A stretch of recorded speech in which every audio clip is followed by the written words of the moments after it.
Friends, welcome back to our channel SG Gupta. दोस्तों, अगर आपके क्लाइंट्स इंपोर्ट कर रहे हैं या आप खुद भी इंपोर्ट कर रहे हैं जिस पे आप आईजीएसटी पे कर रहे हैं, तो आपके ऑफिसर्स ये रिक्वेस्ट करते होंगे, क्या डिमांड करते हैं कि जो भी आप इंपोर्ट कर रहे हैं वो जीएसटीआर 2A में रिफ्लेक्ट होना चाहिए।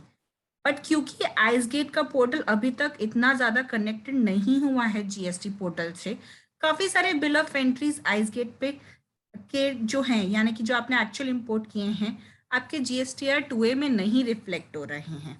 आज हम इस वीडियो में देखने वाले हैं कि गवर्नमेंट ने कौन सी ऐसी जीएसटी पोर्टल पे न्यू फंक्शनैलिटी निकाली है जिसके चलते आप चेक कर सकते हैं कि आपका बीओई रिफ्लेक्ट हो रहा है कि नहीं जीएसटी पोर्टल पे, और अगर नहीं तो आप आइस गेट पे इसको कैसे जाके चेक कर सकते हैं।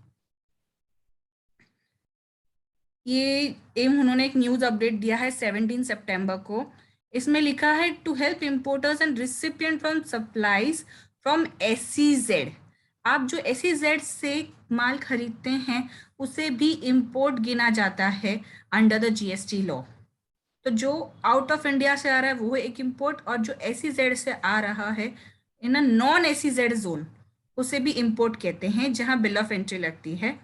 अगर वो आपकी 2A में ऑटो पॉपुलेट नहीं हो रही है, पहले तो वो 2A में अंडर इंपोर्ट सेक्शन में ऑटो पॉपुलेट होने चाहिए। अगर मान लीजिए वो नहीं ऑटो पॉपुलेट हो रही है तो उन्होंने एक नई फंक्शनैलिटी निकाली है। ये फंक्शनैलिटी में उन्होंने क्लियरली कहा है कि जनरली 2 दिन लगते हैं आफ्टर रेफरेंस डेट आपका आइस गेट और जीएसटी पोर्टल को लिंक होके वो जो बीओई है जीएसटी पोर्टल पर रिफ्लेक्ट होने के लिए। जैसे मान लीजिए अगर आज आपका रेफरेंस डेट है तो आपको कम से कम 2 दिन के लिए वेट करना है और उसके बाद चेक करना है कि जीएसटीआर 2A में रिफ्लेक्ट हो रहा है कि नहीं। इमिजिएटली आपके जीएसटीआर 2A में कोई भी आपका इंपोर्ट डिटेल्स रिफ्लेक्ट नहीं होगा, आपको 2 दिन के लिए वेट करना है। अगर मान लीजिए 2 दिन के बाद भी आपका जीएसटी पोर्टल पे इंपोर्ट का डेटा रिफ्लेक्ट नहीं कर रहा है तो आपको लॉगिन करना है जीएसटी पोर्टल पे। सर्विसेज टैब में जाके यूजर सर्विसेज पे सर्च बीओई करना है। सर्च बीओई करते वक्त आपको पोर्ट कोड डालना है अपना, जो आपके बिल ऑफ एंट्री पे मिलेगा। बिल ऑफ एंट्री नंबर डालना है, बिल ऑफ एंट्री डेट डालना है, रेफरेंस डेट डालना है और सर्च करना है। अब रेफरेंस डेट यहाँ पर बहुत इंपॉर्टेंट है क्योंकि गवर्नमेंट ने कहा है कि कोई भी 3 डेट्स आपके रेफरेंस डेट हो सकते हैं। तो आपको बारी बारी से तीनों डेट डाल के ट्राई करना होगा कि कौन सा आपका रेफरेंस डेट है जो आपके कस्टम अथॉरिटीज ने आइस गेट पोर्टल पे डाला है। आपका पोर्ट कोड फ्रीज हो जाता है जो आपके बिल ऑफ एंट्री से मिलता है। Same way bill of entry number भी आपको बीओई से मिलेगा, बिल ऑफ एंट्री डेट भी बीओई से मिलेगा। रेफरेंस डेट आपका इन तीनों डेट में से कोई एक डेट होगा। Out of charge date, out of charge date क्या होता है, जिस दिन कस्टम्स अथॉरिटीज ने out of charge order issue किया है कि यस अब आपका गुड्स पोर्ट से बाहर जा सकता है। सेकेंड है duty payment date. Duty payment date आपको चालान पे से मिल जाएगा। और अमेंडमेंट डेट, अगर आपने बिल ऑफ एंट्री में कुछ अमेंडमेंट करने के लिए दिया है तो जब अमेंड होकर आया वो amended date, whichever is later, इन तीनों में से जो भी लेटर रहेगा वो कंसिडर किया जाएगा रेफरेंस डेट। तो आपको चेक करना है कि इन तीनों में से लेटर कौन सा है, वो आपका रेफरेंस डेट रहेगा। जनरली अमेंडमेंट बहुत कम केसेस में होता है, तो आउट ऑफ चार्ज डेट और ड्यूटी पेमेंट डेट में से कोई एक डेट आपका रेफरेंस डेट बन जाएगा। अगर मान लीजिए ये डिटेल सर्च करने के बाद और ये सब डिटेल्स डालने के बाद भी आपका बीओई में डेटा रिफ्लेक्ट नहीं हो रहा, बीओई का डेटा, तो आपको क्वेरी डालनी है आइस गेट पे। चलिए देखते हैं कि ये प्रैक्टिकली कैसे होगा। तो ये मैंने एक प्रैक्टिकल गाइड खोल दिया है जो मेरा एक मैनुअल है। ये देखिए यहाँ पर आपको फर्स्टली एसेस करना है gst.gov.in पे, आपको अपना लॉगिन करना है। फिर सर्विसेज के बाद जाके यूजर सर्विसेज में जाना है और सर्च बीओई पे क्लिक करना है।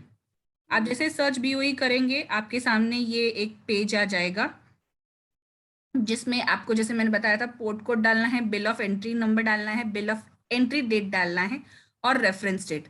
रेफरेंस डेट जैसे कि हमने अभी बताया, out of charge date, date of payment और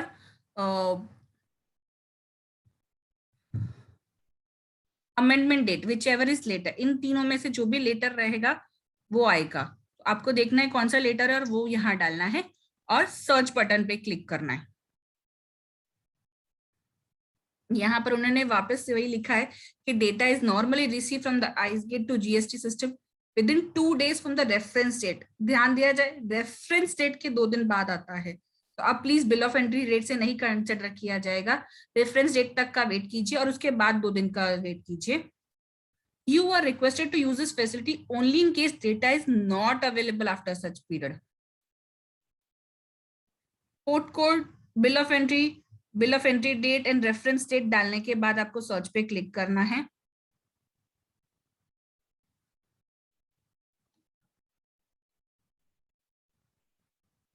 आप अगर आपका डिटेल्स प्रॉपर है तो आपका जो भी बिल ऑफ एंट्री का डिटेल्स है जो 2A में देखना है वो आ जाएगा। लेकिन मान लीजिए अगर नहीं आता है तो आप देखो, जैसे फॉर एग्जांपल यहाँ पर है, तो यहाँ देखिए बिल ऑफ एंट्री जब मैंने मतलब डिटेल्स डाला तो मुझे प्रॉपरली आ गया कि जीएसटीआर 2A का पीरियड कौन सा है, रेफरेंस डेट आइस गेट पे ये है, बिल ऑफ एंट्री डिटेल्स जो port code, number, date, taxable value, IGST, cess जो भी मैंने पे किया है वो आ गया है। आप चाहिए तो अपने आपके पास जो बीओई है आप उससे डिटेल्स मैच कर सकते हैं कि आपको जो ये port code, taxable value, IGST, BOE number ये सब दिख रहा है ये प्रॉपर है कि नहीं है। अगर मान लीजिए कि वो बीओई प्रॉपर नहीं आ रहा है तो आप क्वेरी आइस गेट पे क्लिक करके वहां पर एक क्वेरी डाल सकते हैं, जहां पर अगर आपको लगता है कि आपका जो डिटेल्स है as per BOE and as per जो डेटा रिफ्लेक्ट हुआ है वो प्रॉपर है कि नहीं। अगर आपको हिस्ट्री चेक करनी है आइसगेट पे तो आप हिस्ट्री ऑफ आइसगेट भी जहां पर क्लिक कर सकते हैं। हिस्ट्री ऑफ आइसगेट पे भी जो भी आपने डाला रहेगा वो ऑटोमेटिकली यहाँ रिफ्लेक्ट हो जाएगा।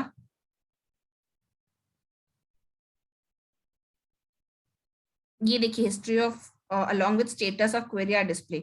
ये हिस्ट्री आपको कब आएगा, जब आपने कुछ चेक किया है, जैसे कि आपका प्रोसेस हुआ है कि नहीं हुआ है, या फिर इन प्रोसेस है आपका बीओई डिटेल्स आइस गेट से यहाँ पर। तो आप हिस्ट्री पे जैसे क्लिक करेंगे तो वो बीओई के सामने जो भी हिस्ट्री रहेगा वो आपको शो होगा इधर। अगर मान लीजिए आपका क्वेरी आइस गेट से भी सॉल्व नहीं होता है तो यहाँ पर उन्होंने दिया है, in case of any problem, please create a ticket at the GST help desk और GST self service portal by including the following details। यानी कि अगर आपको ऐसा लगता है कि आपका बीओई जो आपके पास है और जो डिटेल्स आपके पोर्टल पे रिफ्लेक्ट हो रहा है वो क्वेरी आइस गेट पे जाने के बावजूद आपका सॉल्व नहीं हो रहा है, तो आप एक टिकट रेज कर सकते हैं। टिकट रेज करना मतलब कंप्लेन डालना जीएसटी हेल्प डेस्क और जीएसटी सेल्फ सर्विस पोर्टल पे, जहां आपको ये कंप्लीट डिटेल्स देनी है। जीएसटीएन नंबर अपना, BOE number, BOE date, port code और reference number, screenshot of the ICE gate portal जो विद बी रिकॉर्ड, यानी कि जो एरर आपको पोर्टल पे दिख रहा है या फिर दूसरा कोई भी एरर जो आपको आया है ये फंक्शनैलिटी यूज करते वक्त, और वो टिकट रेज करके उसको सबमिट करना है। जीएसटी हेल्प डेस्क वो क्वेरी में देखकर आपको रिवॉर्ड करेगी। सो आई होप दोस्तों ये फंक्शनैलिटी आपके काम आए, और अब जब भी अपने क्लाइंट का इंपोर्ट देख रहे हैं या फिर आपने खुद इंपोर्ट किया है कोई गुड्स फ्रॉम एसईजेड एरिया या फिर फ्रॉम आउटसाइड इंडिया, आप इंश्योर कीजिए कि आप चेक कीजिए कि आपका डिटेल्स और जो जीएसटीआर 2A में डिटेल्स है वो मैच हो रहा है कि नहीं। अगर 2A से मैच, ये 2A में चीजें नहीं दिख रही हैं, आप इस फंक्शनैलिटी का यूज करके आइसगेट पोर्टल पे जो वैल्यूज रिफ्लेक्ट हो रहे हैं उसके साथ क्रॉस चेक कीजिए ताकि आप करेक्ट इंपोर्ट का डेटा लें। गोइंग फॉरवर्ड फ्यूचर में आपका इंपोर्ट का डेटा और 2A का डेटा रिकंसाइल किया जाएगा, और अगर उसमें प्रॉपर क्रेडिट नहीं है तो आपको वो क्रेडिट डिसअलाउ हो सकता है। फ्यूचर में कोई भी क्रेडिट डिसअलाउ करने से अच्छा है आप अभी से अपना रिकॉर्ड्स प्रॉपर रखें और प्रॉपर क्रेडिट लें। इन केस कोई मिसमैच है तो अभी आपके पास टाइम है कि आप अपना वो बीओई अमेंड करा सकते हैं और प्रॉपर क्रेडिट ले सकते हैं इसका। आई होप दोस्तों आपको हमारा ये वीडियो अच्छा लगा हो। अगर अच्छा लगा हो तो प्लीज इसे लाइक कीजिए, ज्यादा से ज्यादा लोगों के साथ ये नॉलेज शेयर कीजिए, और हाँ, हमारे चैनल को सब्सक्राइब करना नहीं भूलिएगा और ऐसे वीडियोस देखने के लिए। Thank you.